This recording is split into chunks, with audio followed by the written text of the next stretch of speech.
जैसे कि आपको पता है, मोदी सरकार ने हमेशा बड़े बिजनेस पूंजीपतियों के प्रति पक्षपात करती रही है।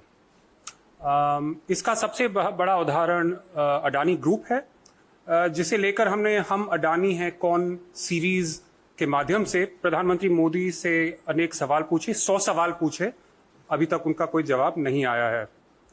लेकिन जैसे विनीत जी ने आपको अभी बताया, एक RBI, reserve bank of India की एक नई पॉलिसी आई है और उससे पता चला है हमें कि जानबूझकर ऋण न चुकाने वालों और धोखाधड़ी करने वालों यानी कि विलफुल डिफॉल्टर्स एंड फ्रॉडस्टर्स को एक मुक्ति का रास्ता दिखाया जा रहा है।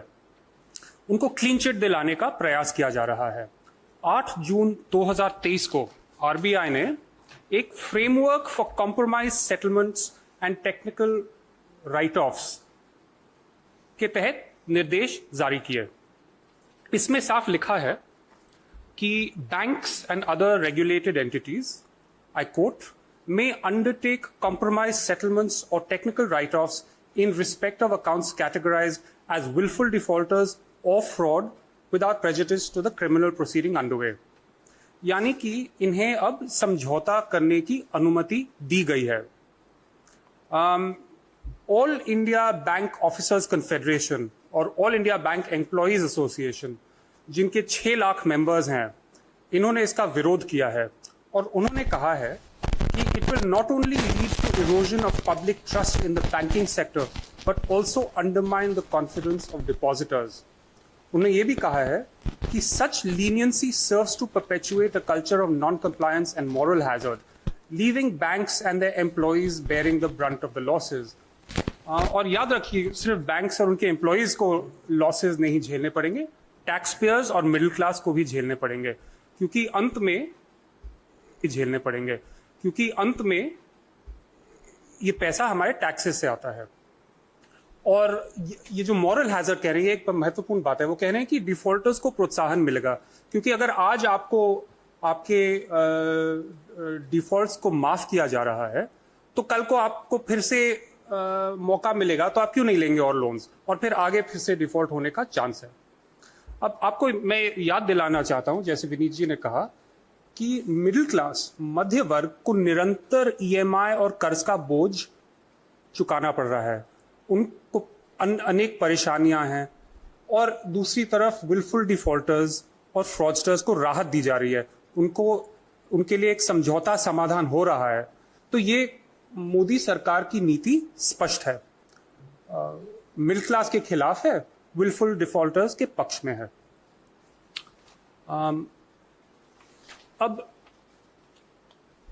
ये विलफुल डिफॉल्टर्स कौन हैं? एक लोकसभा में पिछले साल एक क्वेश्चन आया था और मैं आपको दिखाना चाहता हूं। ये टॉप 50 लोन डिफॉल्टर्स की लिस्ट है सरकार के अनुसार। इनका कुल ऋण 95,000 करोड़ से ज्यादा है और पहला नाम आता है गीतांजलि जेम्स लिमिटेड। ये है मेहुल भाई चोकसी की कंपनी। तो जैसे कि विनीत जी ने कहा, नीरव मोदी, ललित मोदी, आपको पैटर्न दिखाई दे रहा है, मेहुल चोकसी, विजय माल्या, इस प्रकार के लोगों के लिए सरकार लगातार काम कर रही है। अब हम जानना चाहते हैं कि 2 साल पहले आरबीआई की पॉलिसी में स्पष्ट था, लिखा हुआ था कि विलफुल डिफॉल्टर्स और फ्रॉडस्टर्स को शेयर बाजार में जाने की अनुमति नहीं मिलेगी और फ्रेश लोन्स लेने की अनुमति नहीं मिलेगी। अब सरकार ने ये नीति बदल दी है और इनको खुली छूट मिली है फ्रेश लोन्स लेने के लिए। जो पॉलिसी है आरबीआई की पॉलिसी, उसमें साफ लिखा है कि after a 12-month cooling period these defaulters and fraudsters will be permitted to raise fresh loans. तो सवाल उठता है कि क्या भाजपा इन धनी फाइनेंसर्स को अपने फाइनेंशियर्स के क्लब में फिर से शामिल करने की कोशिश कर रही है? ये क्या चुनाव से संबंधित है? मैं आपको 1-2 आंकड़े आपके सामने पेश करना चाहता हूं। जो फ्रॉड और विलफुल डिफॉल्ट्स का आर्थिक बोझ है, वो इस देश पे भारी पड़ा है। बैंकिंग फ्रॉड्स, अब यूपीए के शासनकाल के मुकाबले में बैंकिंग फ्रॉड्स मोदी सरकार के समय 17 गुना बढ़े हैं। 2005 और 14 के बीच बैंकिंग फ्रॉड्स लगभग 35,000 करोड़ थे। 2015 और 23 के बीच ऑलमोस्ट 6 लाख करोड़ तक पहुंच चुके हैं। और टॉप 50 विलफुल डिफॉल्टर्स की तो लिस्ट मैं आपको दिखा चुका हूं। अब जो लोन वेवर और राइट ऑफ का सवाल है, कई लोग कहते हैं कि write off and waiver is not the same thing, लेकिन अगर आप देखें पिछले 5 साल में 2017 और 2022 के बीच इंडियन बैंक से 10 लाख करोड़ राइट ऑफ किया है। इसकी रिकवरी रेट कितनी है? 13%, यानी कि हर 8 रुपए में से सिर्फ 1 रुपया वापस आ रहा है, यानी कि ऑलमोस्ट वेवर समझ लीजिए। अगर ढंग की रिकवरी हो रही होती तो कह सकते थे कि वेवर के बराबर नहीं है, लेकिन आंकड़ा साफ दिखाई दे रहा है कि 8 रुपए में से सिर्फ 1 वापस आ रहा है। क्या मिडिल क्लास और आम आदमी की जो ऋण है, जिसका कर्ज है, उसमें उसको अनुमति दी जा रही है कि 8 रुपए में से बस 1 रुपया लौटाकर आपको मुक्ति प्राप्त हो जाए? ये तो नहीं हो रहा।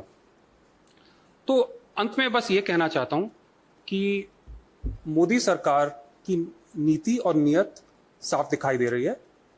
मध्य वर्ग और आम आदमी को ऋण और कर्ज का बोझ झेलना पड़ रहा है, और भगौड़ों, विलफुल डिफॉल्टर्स और फ्रॉडस्टर्स को समाधान समझौता दिया जा रहा है, और उनके लिए मोदी सरकार लगातार काम कर रही है।